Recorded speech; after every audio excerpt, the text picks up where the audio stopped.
Assalamualaikum warahmatullahi wabarakatuh, teman-teman semua. Belum lama saya membuat, mungkin beberapa hari yang lalu ya, saya mengupload konten kemarin, mengupload konten tentang Q&A ya, konten Q&A legal officer gitu. Dan karena masih banyak sekali pertanyaan-pertanyaan di kolom komentar sebelumnya di konten legal officer pengalaman pertama sebagai legal part 1, buat teman-teman yang belum nonton silahkan bisa klik link di bawah untuk nonton videonya gimana sih pengalaman saya waktu itu. Ini video beberapa tahun yang lalu ya, pengalaman menjadi legal officer itu gimana, ngevlog bareng legal muda, pokoknya judulnya kayak gitu.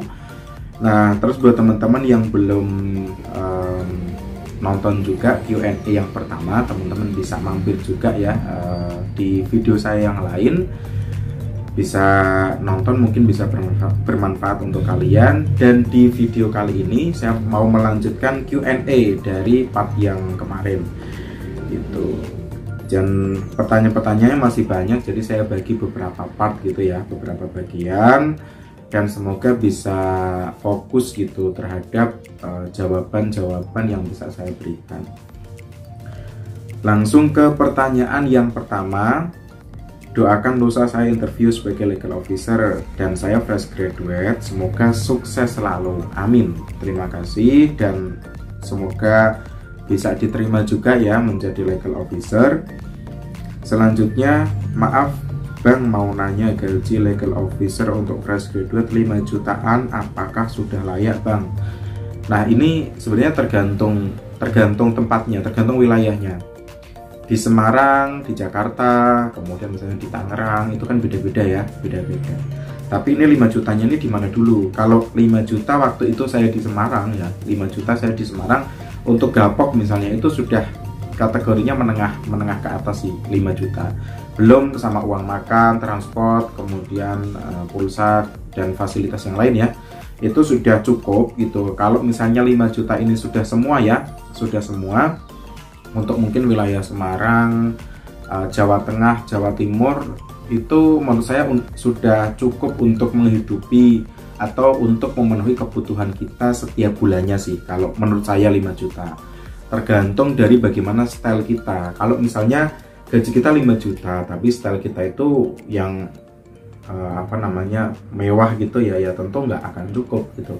Tapi kalau dikalkulasi 5 juta itu menurut saya sudah lumayan gitu, sudah lumayan untuk di Semarang atau di Jawa Tengah lah, itu sudah lumayan kalau menurut saya ya. Itu lanjut. Izin Bang, tolong bantu jawabannya, legal officer itu batas minimal umur berapa? Umur saya sekarang bulan 5 ini udah 19 tahun. Ini saya masuk kuliah rencana hukum, tapi kadang masih kayak kepikiran gitu. Kalau saya masuk tahun ini, saya lulusnya 4 tahun kan, dan umur saya 22 tahun atau 23.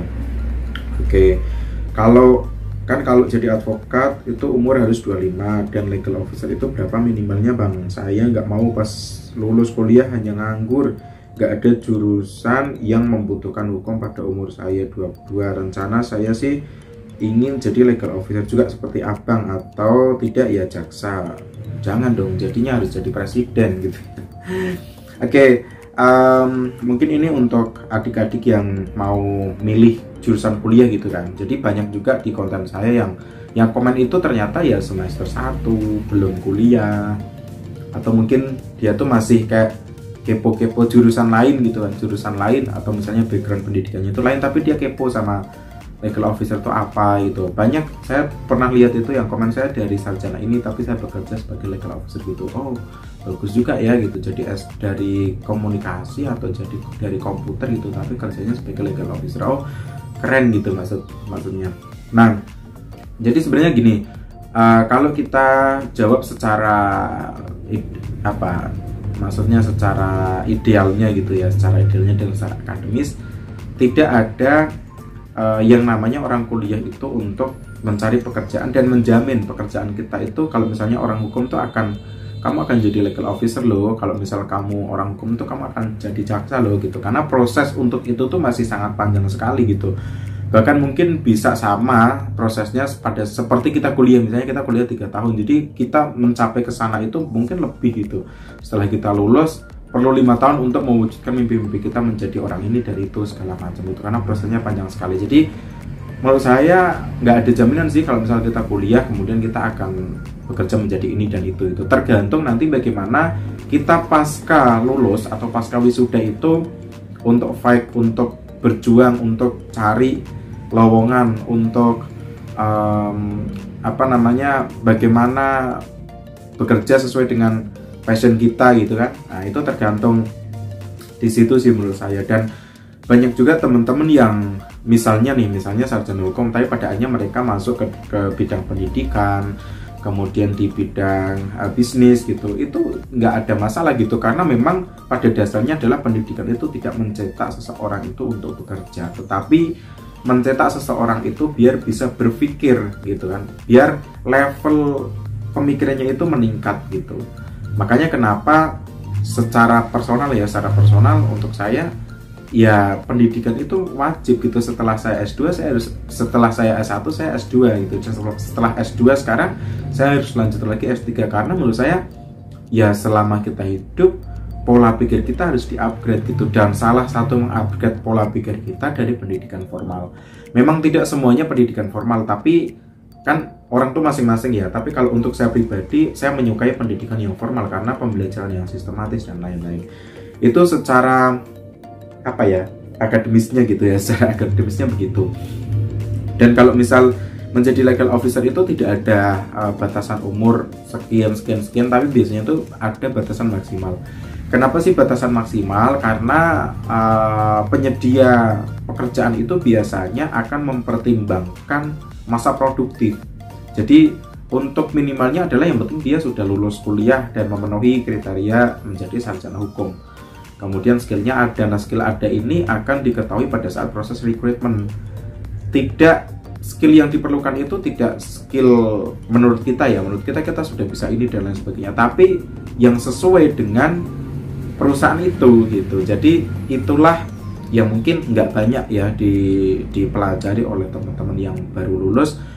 Kita menganggap bahwa kita tuh sudah bisa ini, bisa itu dan segala macam, tapi ternyata apa yang kita bisa itu tidak sesuai dengan yang penyedia pekerjaan gitu, tidak sesuai dengan perusahaannya. Makanya bukan kita itu enggak maksudnya kita itu skillnya nggak bagus, bukan, tapi skill kita terkadang tidak kita sesuaikan dengan kebutuhan perusahaan gitu loh maksud saya. Jadi kalau untuk minimalnya itu nggak ada, yang penting dia sudah sarjana hukum sih. Kemudian untuk maksimalnya itu biasanya saya sering sih lihat itu maksimalnya 35 tahun. Mungkin 35 tahun tuh gini, kalau misal dia daftar di 35 tahun itu kan berarti ada masa produktif sampai di usia sekian, misalnya 45 tahun itu kan ada 10 tahun gitu loh. Jadi kalau misal nggak mungkin kan cari legal officer yang usianya udah 45 atau udah 50 tahun, kan agak freak gitu loh maksudnya. Jadi ya pasti anak-anak muda lah gitu, karena dia secara tenaga juga masih oke, secara semangat, secara pemikiran juga masih oke gitu. Orang semakin tua tuh biasanya pola pikirnya nggak semakin kritis ya, tapi semakin realistis. Tapi realistisnya itu biasanya semakin bijak gitu. Kalau menurut saya sih gitu ya. Jadi kalau misalnya muda kita idealis, tapi semakin tua itu kita masih idealis gitu loh. Tapi idealisnya itu sudah tidak seperti pada masa muda dulu gitu. Nah tergantung dari orang itu. Tapi semakin tua kita akan semakin bijak dalam menyikapi semua hal gitu. Itu kalau cara saya pribadi. Jadi tidak ada ketentuannya dan tergantung bagaimana kita mencari kesempatan menjadi legal officer. Semakin kita rajin untuk cari sana dan cari sini gitu. Kayak dulu saya pertama setelah lulus dari kuliah, kemudian kerja tapi magang gitulah ya, tapi ya dapat bayaran juga gitu. Setelah itu kan setiap hari itu saya apply pekerjaan itu 5 saya kirim email itu target satu hari 5 karena dalam satu minggu taruhlah hari aktifnya itu mungkin Senin, Selasa, Rabu, Kamis lah ya, 4 berarti ada 20 lamaran yang saya kirim gitu, dan kita nggak tahu akan mana yang akan nyantol gitu kan. Jadi kita tidak bisa mengandalkan satu lowongan untuk menjamin bahwa kita akan diterima di situ. Itu sih salah satu tips untuk fresh graduate ya, kalian harus berani tempur, karena ketika kalian apply satu, teman-teman kalian di luar sana itu sudah apply 10 gitu loh. Dan nanti HR itu nggak akan memanggil semua, jadi mana-mana yang nyantol, makanya semakin banyak juga semakin baik gitu. Tapi teman-teman harus menguasai juga bagaimana sih mendaftar pekerjaan melalui email itu, bagaimana bahasanya, apa saja file yang harus disertakan gitu. Lanjut Bang, untuk basic di legal officer itu materi apa yang harus dikuasai? BTW saya program khusus pidana dulunya. Nanti next itu saya bakal bedah ya, apa sih jurusan yang cocok untuk legal officer gitu ya. Sejauh ini nggak ada masalah, yang penting sarjana hukum, karena saya juga pidana. Nanti pada saat penanganan kasus pidana itu kita malah udah kayak mengaplikasikan ilmu kita banget ya gitu. Dan tantangannya kan banyak ya kalau di pekerjaan itu. Banyak juga kok teman-teman saya yang legal atau mungkin di bidang sama itu kadang masih ada sedikit negosiasi gitu, artinya nggak sesuai apa yang kita pelajari gitu loh. Nah itu tergantung dari diri kita gitu kan, tergantung dari diri kita gimana nih kita nerapin idealisme yang selama ini kita pelajari di kampus, kemudian kita curahkan semua di pekerjaan. Itu sangat menantang sekali sih, menurut saya sangat menantang sekali, dan asik gitu kita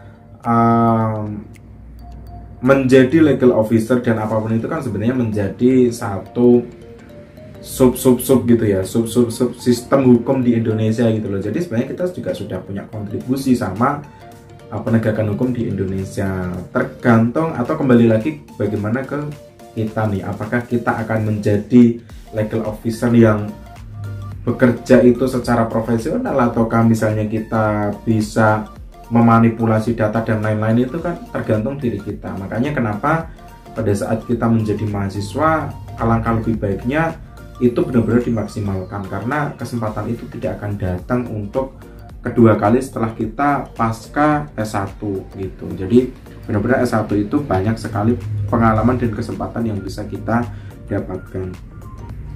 Lanjut Mas, kalau ingin jadi legal officer itu pas kuliah hukum ngambil hukum apa ya? Semuanya sih, semuanya tadi saya sudah sampaikan ya, dan di video saya yang lalu Q&A itu juga saya sampaikan, itu semuanya bisa terbuka juga, karena biasanya yang dibuka adalah S1 hukum gitu, S1 hukum atau S1 ilmu hukum. Lanjut Pak, kalau dari hukum keluarga bisa jadi legal officer? Nggak bisa. Bisa selama skill yang lain-lain itu ada. Contohnya apa Pak gitu kan? Contohnya adalah komunikasinya dia, analisanya dia pada saat dia menjadi ambasadornya perusahaan keluar menemui klien atau menemui orang lain, itu bagaimana dia menjaga wibawanya, bagaimana dia misalnya pada saat membuat kontrak gitu kan, bagaimana kualitas kontraknya gitu sih sebenarnya. Jadi nggak masalah sih jurusan backgroundnya apapun, yang penting skillnya itu ada kemampuan-kemampuan yang tadi. Lanjut Pak, kalau ingin menjadi legal officer atau HRD itu harus ngambil konsentrasi hukum tata negara apa hukum perdata? Kalau legal officer itu lebih banyak hukum perdata ya, lebih banyak hukum perdata, tapi hukum ekonomi, hukum bisnis, hukum pidana, ilmu hukum itu sebenarnya bisa juga. Kalau untuk HRD ya secara spesifiknya ya dia konsentrasinya harus ngambil hukum ketenaga kerjaan, atau setidak-tidaknya hukum perdata itu di HRD. Tapi sebenarnya asalkan S1 hukum itu semuanya sudah bisa, kembali lagi kepada skill dari individu itu. Lanjut, kalau compliance officer sama nggak Bang? Agak sedikit berbeda. Nah, tergantung dari bagaimana job desk yang diberikan oleh perusahaan itu. Gitu, sebenarnya legal officer itu juga pekerjaannya mungkin ada berbeda-beda juga, tergantung dari job desk. Nah, yang menentukan job desk itu kan perusahaan ya, kita tidak bisa intervensi ke perusahaan itu gitu, karena kan kita bekerja di situ, kecuali misalnya jam terbang kita sudah tinggi atau misalnya skill kita itu sudah tidak diragukan nih gitu kan, kita bisa ngasih advice ke departemen yang membuat organization development biasanya, atau mungkin HRD-nya. Kita bisa memberikan masukan, memberikan saran bahwa tugas legal itu sebenarnya ini loh. Itu kalau misalnya skill kita tuh sudah bagus, sudah tidak diragukan. Tapi kalau kita masih baru, masih banyak belajar, nggak mungkin dong kita kasih nasihat lu siap gitu kan, lu siap kayak gitu sih. Dan kembali lagi ke bagaimana job desk yang diberikan ke kita. Kalau saya dulu awal tuh ngikut dulu karena kan kita baru, kemudian nanti kita melakukan perubahan-perubahan itu di misalnya 3 bulan pertama, 3 bulan kedua, 3 bulan ketiga, dan 3 bulan keempat, atau selama 1 tahun itu kan kita sudah tempo kerja itu sudah nemu banget gitu loh, sudah dapat gitu. Kita mau kerja seperti apa, nanti pekerjaan-pekerjaan yang tidak berkaitan dengan legal officer ya kita pangkas, kita serahkan ke departemen lain dengan koordinasi ke atasan. Kemudian kalau misalnya ada pekerjaan-pekerjaan di luar dari job desk kita tapi ternyata itu masuk kita, ya nanti dimasukkan ke job desk kita. Harus secara tertulis kalau menurut saya, karena nanti pada saat ada pertanggungjawaban pekerjaan kita itu bukti yang menjadi bukti yang sangat valid gitu ya. Itu ya berdasarkan job desk kita. Kalau misalnya job desk kita tidak ada di situ, tidak dituliskan tambahan atau ketentuan berkaitan dengan job desk tambahan itu apa aja. Kalau misal ada sesuatu yang salah nih, kita disalahin misalnya kayak gitu. Tapi di job desk kita tuh nggak ada ya. Kalau saya berani ngomong bahwa itu bukan menjadi tugas saya gitu loh. Itu sih sedikit pengalaman ya. Kak, batas umur legal officer itu berapa? Nggak ada batasnya sih, tergantung dari perusahaan itu membukanya maksimal usia berapa, tapi lebih banyaknya itu 35 tahun atau misalnya banyak juga yang membuka usianya itu minimal adalah 25 tahun, mungkin di usia 2. Kalau di bawah itu kan kalau mengerjakan misalnya kayak perizinan dan lain-lain mungkin dianggap mereka tuh masih kayak bocah banget gitu kan. Tapi dulu saya jadi legal officer itu sebenarnya di usia masih muda loh, di usia 22 tahun. Itu saya sudah menjadi legal officer sampai usia 22 sekian. Sampai usia 24 sekian. Jadi masa muda saya sudah menjadi legal officer. Jadi nggak ada masalah sih sebenarnya selama kita sudah menjadi sarjana hukum gitu. Saya aja 22 tahun udah jadi legal officer gitu. Kenapa enggak? Tergantung diri kita, sombong banget kan. Lanjut. Kakak lamar kerjanya di mana, LinkedIn atau Jobstreet itu kah? Ya, jadi nanti saya bikin konten khusus ya untuk gimana sih kita kalau misalnya daftar di penyedia informasi pekerjaan itu di mana aja. Saya LinkedIn juga coba, Jobstreet juga coba, Semaker waktu itu juga coba. Banyaklah pokoknya yang saya coba itu semuanya, semua saya pantau setiap hari dan saya mendapatkan notif email setiap hari dan semuanya saya apply setiap hari. Jadi kalau misal kita ngelihat kok saya nggak dipanggil ya, jadi saya udah daftar di sini. Ya kita dilihat kita daftarnya itu berapa. Kalau kita daftarnya 1 ya jangan mengharapkan kita tuh akan dapat panggilan gitu loh. Kecuali kita tuh sehari tuh 5 gitu, dalam 1 minggu kita 20 lamaran gitu. Ngegas nih saya kan. 20 lamaran kita kasih gitu.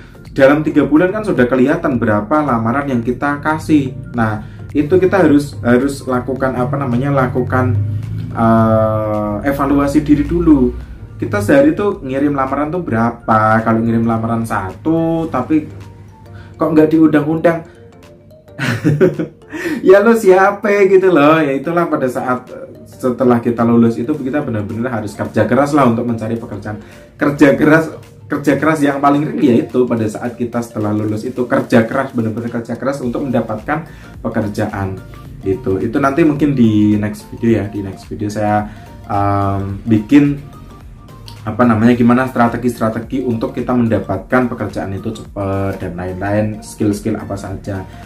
Itu teman-teman untuk konten kali ini, dan terima kasih untuk kalian yang sudah nonton. Semoga bisa bermanfaat, dan maaf kalau misalnya ada banyak hal yang keliru yang saya sampaikan karena ini memang murni pengalaman saya pribadi. Dan terima kasih sudah like, subscribe, sudah bantu saya untuk share video ini. Assalamualaikum warahmatullahi wabarakatuh.